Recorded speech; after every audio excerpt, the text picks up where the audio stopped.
जब बढ़े काल जुलमाना, तब आवे हैं गुरु जी धनाना। जब बढ़े काल जुलमाना, तब आवे हैं गुरु जी धनाना। जब इस पृथ्वी पर इस काल का ये जुल्म बढ़ जाता है, जुल्माना यानी काल का जुल्म जब हद से ज्यादा जब बढ़ जाता है, आत्माएं दुखी हो जाती है, हाहाकार मच जाता है, उस समय कहते हैं वो कबीर परमात्मा सतलोक से चलकर और अपने विधि विधान अनुसार हर कलयुग की बिचली पीढ़ी में गांव धनाना में ही प्रकट होता है। ये उनका नियम है, ये उनका विधान है।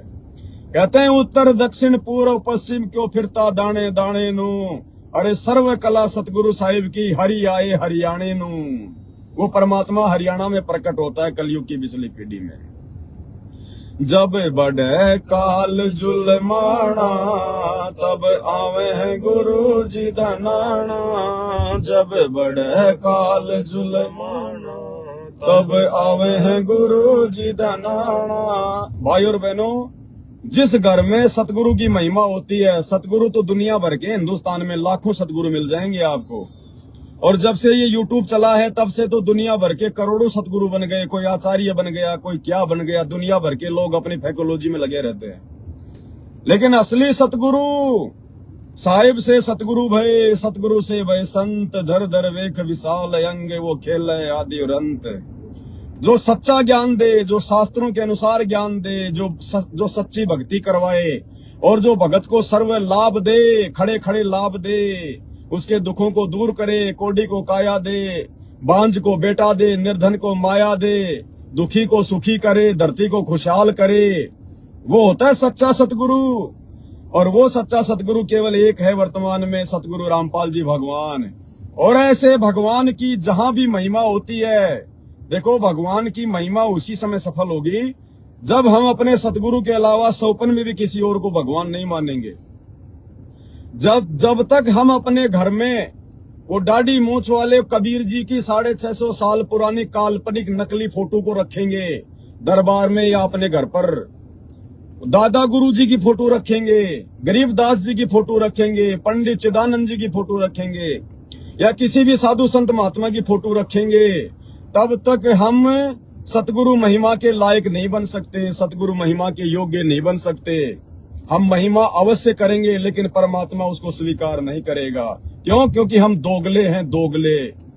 हम एक को ना पूज के, एक को ना मान के, हम तो 5-5 को मान रहे हैं।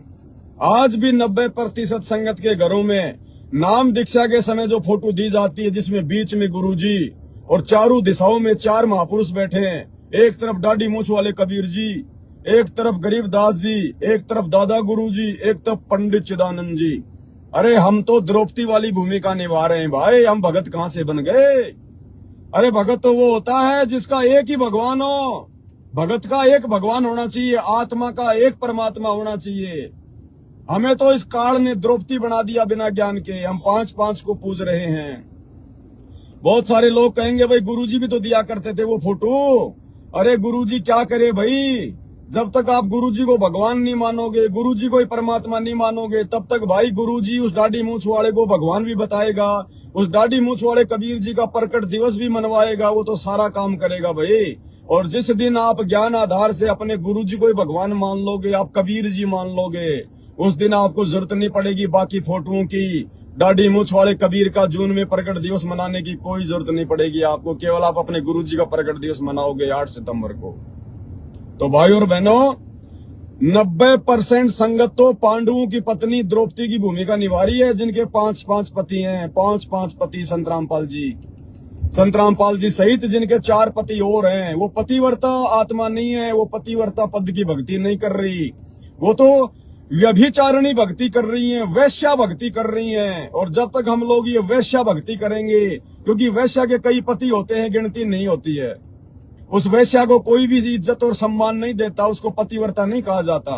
तो इसी प्रकार जो आत्माएं एक अपने सतगुरु रामपाल जी भगवान के अलावा अपने घर में यदि किसी और साधु संत महात्माओं की फोटो रखते हैं, अपने दरबार में रखते हैं, या उन साधु संत महात्माओं में कोई आस्था है या उनको भगवान मानते हैं, तो भाई और बहनों हम लोग द्रौपदी वाली भूमिका में हैं, द्रौपदी वाली भूमिका में।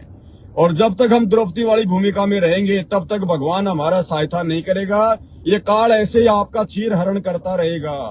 और जब द्रौपदी ने सबसे आस्था हटा के जब उसका चीर खींचा जा रहा था, नंगा किया जा रहा था भरी सभा में महाभारत के समय, जब द्रौपदी ने अपने पांचों पतियों से अपनी आस्था हटा ली, ये तो निकम्मे है भाई, ये कुछ नहीं करने के, और एक सुरती अपने गुरु में लगाई। उस समय उसने श्री कृष्ण को अपना गुरु बना रखा था। उसने सबसे उम्मीद छोड़ के सबकी तरफ ध्यान हटा के अपने गुरुदेव में ध्यान लगाया। उस समय वो कबीर भगवान सबका गुरु, मालिक ने गोरखनाथ को कहा था, गोरखनाथ मैं गुरुओं का गुरु, मैं सबका गुरु हूं। वो गुरुओं का गुरु, बाबाओं का बाबा कबीर भगवान, जो आज संत रामपाल जी के रूप में धरती पर प्रकट है, उन्होंने श्री कृष्ण जी के माध्यम से फिर उसकी रक्षा करी। तो इसी प्रकार भाई और बहनों, पतिव्रता पद की भक्ति करनी है तो अपने घर से सभी फोटोओं को बाहर कर दो, केवल अपने मन मंदिर में, अपने दिलो दिमाग में अपने गुरुदेव भगवान को बैठाओ। तो कहते हैं ऐसी आत्माएं जो अपने गुरुजी पर आश्रित हो जाती हैं, उनके अलावा किसी को भगवान नहीं मानती, अपने गुरुजी के अलावा किसी और के चक्कर में नहीं पड़ती है, किसी और की बातों में वो नहीं आती है। ऐसी आत्माएं कहीं भी बैठ के सतगुरु की महिमा करें, अपने घर पर या कहीं भी, परमात्मा उन आत्माओं के चारों तरफ एक रक्षा कवच बना देता है, अपना आशीर्वाद। यूं जैसे परमात्मा कहते हैं ना, मालिक आशीर्वाद देते तो निरंतर वो किरणें उस जगह पे फूटती रहती हैं। काल आसपास भी नहीं आ सकता, प्रयास करेगा तो भी कुछ नहीं कर सकता। तो वर्तमान में हम कुछ भगत भाई सेवा में आते जाते समय जो इस गाड़ी में मालिक की महिमा कर रहे हैं, अपनी यात्रा भी कर रहे हैं और मालिक की महिमा भी कर रहे हैं। तो भाई और बहनों, इस गाड़ी के ऊपर भगवान का एक विशेष एक रक्षा कवच बन के चल रहा है। एक विशेष परमात्मा की मेहर बरस रही है, किरणें फूट रही हैं, क्योंकि यहाँ पे सतगुरु की महिमा हो रही है। सतगुरु की विशेष नजर है इस गाड़ी पर, अपने उन तमाम भक्तों पर, चाहे वो अपने घर पर बैठ के करें, चाहे अपने किसी ऑफिस में बैठ के मालिक की महिमा करें, चाहे अपने काम धंधे पे मालिक की महिमा करें। और जो भाई बहन सतगुरु की महिमा को सुनते हैं, चाहे कहीं भी सुनो, उन सुनने वालों पर भी परमात्मा की एक विशेष मेहर रजा, उनका आशीर्वाद रहता है कि मेरे बच्चों को सतगुरु महिमा सुनते समय काल डिस्टर्ब ना कर दे। जैसे हमें सतगुरु महिमा करते समय काल डिस्टर्ब ना करे, उसी प्रकार परमात्मा सुनने वालों पर भी विशेष आशीर्वाद रखता है कि कहीं सतगुरु महिमा सुनते समय काल इनको डिस्टर्ब ना कर दे। कहते हैं एक ने कही दूजे ने मानी, कहे कबीर वो दोनों ज्ञानी। तो भाई और बहनों, जब ऐसी परिस्थितियां प्रकट हो जाती हैं तब ये भगवान धरती पर आता है। जब बढ़े काल जुलमाना, तब आवे गुरु जी धनाना। जब बढ़े काल जुलमाना, तब आवे हैं गुरु जी धनाना। क्या होता है यहाँ पे जब परमात्मा आते हैं? उससे पहले कितना पाखंड फैल जाता है।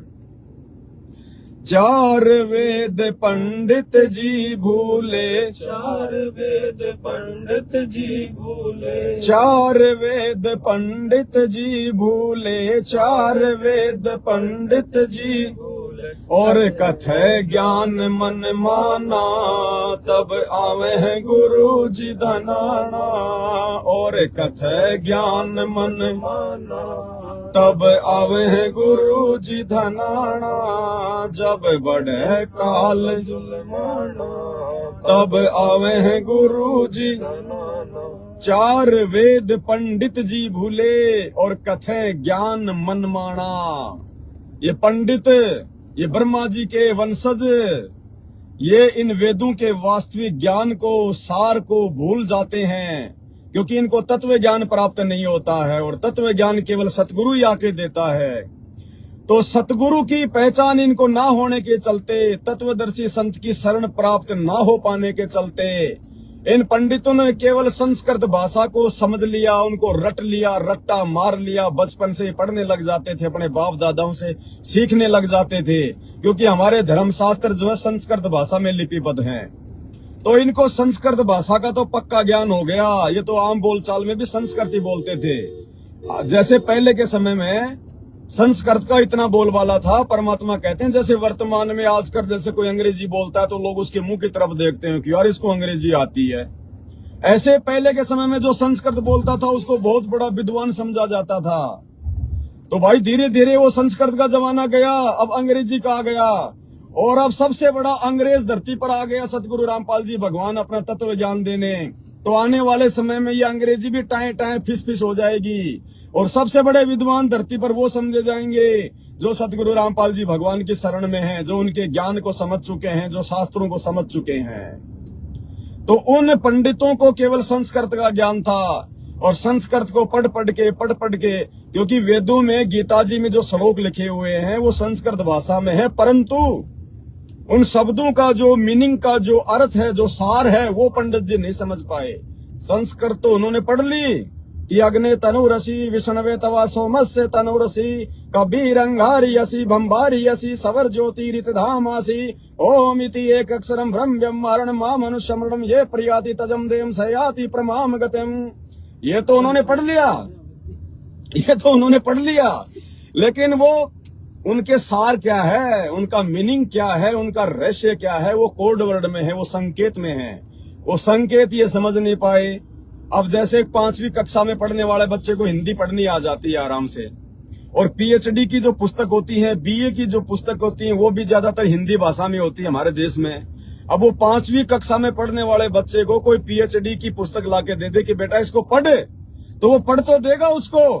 अर्थव्यवस्था के कारण आर्यावर्त की स्थिति गंभीर, अब लेकिन उन शब्दों का अर्थ नहीं समझ पाएगा वो, क्योंकि उसको तो ये ऐसे अनार, आ से आम, ई से इमली, इनका तो पता है, लेकिन वो आर्यावर्त का मतलब क्या होता है, अर्थव्यवस्था का मतलब क्या होता है, गंभीर का मतलब क्या होता है, स्थिति का मतलब क्या होता है, वो 5 साल का बच्चा जो हिंदी पढ़ना जानता है वो नहीं समझ पाएगा, और अपना मनमाना ज्ञान बकने लगेगा।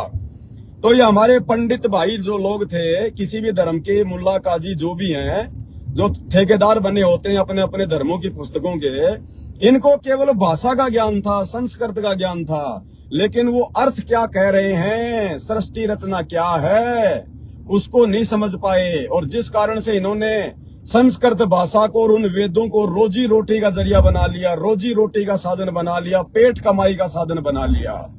और हम जो अनपढ़ लोग थे, हमारे पूर्वज जो अनपढ़ थे, वो उनकी मीठी मीठी भाषा को सुन के, उनके लुभावने उन श्लोकों को सुन के, संस्कृत भाषा को सुन के वो मंत्र मुग्ध हो जाया करते थे। ओहो पंडित जी ने क्या बात कही, भाई रिकॉर्ड तोड़ दिया पंडित जी ने कति, क्योंकि वो आधे घंटे तक संस्कृति बोलते रहते थे, हैं। तो इस प्रकार से बिजली गिर गई यहाँ पे। अब वेदों में कौन भगवान है, क्या भक्ति है, कैसे जीव को सुख मिलेगा, कैसे मोक्ष होगा, कैसे 84 लाख योनियों से मुक्ति मिलेगी, इस बात की जानकारी वो पंडित ना तो खुद कर पाए, ना फिर समाज को बचा पाए। और उल्टी साधना के चलते समाज में इतनी गिरावट आ गई, क्योंकि लोग जो है सही भक्ति नहीं करेंगे तो सही प्रकार से दान धर्म भी नहीं करेंगे, कोई भक्ति का जो कर्म है वो भी उनका सही नहीं बनेगा। जिस प्रकार से धर्म में जो है गिरावट आती चली गई, भक्ति में गिरावट आती चली गई। अब आपको हो रहा मलेरिया, खाओगे आप जो है मतलब कैंसर की दवाई, आपको रोग है मलेरिया का, खाओगे कैंसर की दवाई तो रोग बढ़ेगा, कटेगा नहीं। तो इसी प्रकार भक्ति तो करें भगवान की, लेकिन पंडितों ने भक्ति बता दी हमारे को वो उल्टी देवी देवताओं की, छोटे मोटे भैरव भूत की। तो भगवान कहां से मिलेगा, कैसे मिलेगा परमात्मा। तो कहते हैं 4 वेद पंडित जी भूले और कथे ज्ञान मनमाना। ऐसी स्थिति देख के कहते हैं फिर वो आवे हैं गुरु जी धनाना, कि नालायकों ने तो काल प्रेरणा से मेरे बच्चों का सत्यानाश कर दिया, इनको 84 में लेके जाएंगे, ये खुद भी जाएंगे ये गुरु। इसलिए वो भगवान, वो कबीर परमात्मा वो गांव धनाना में आता है, वो प्रकट होता है, फिर आके अपना ज्ञान प्रचार करता है, तत्व ज्ञान देता है, अपनी आत्माओं को यथार्थ भक्ति विधि शास्त्र अनुकूल साधना का ज्ञान देता है, उनके 100 दुखों को दूर करता है। ऐसे वो परमात्मा आता है। 4 वेद पंडित जी भूले और कथे ज्ञान मनमाना, जब आवे हैं गुरु जी धनाना।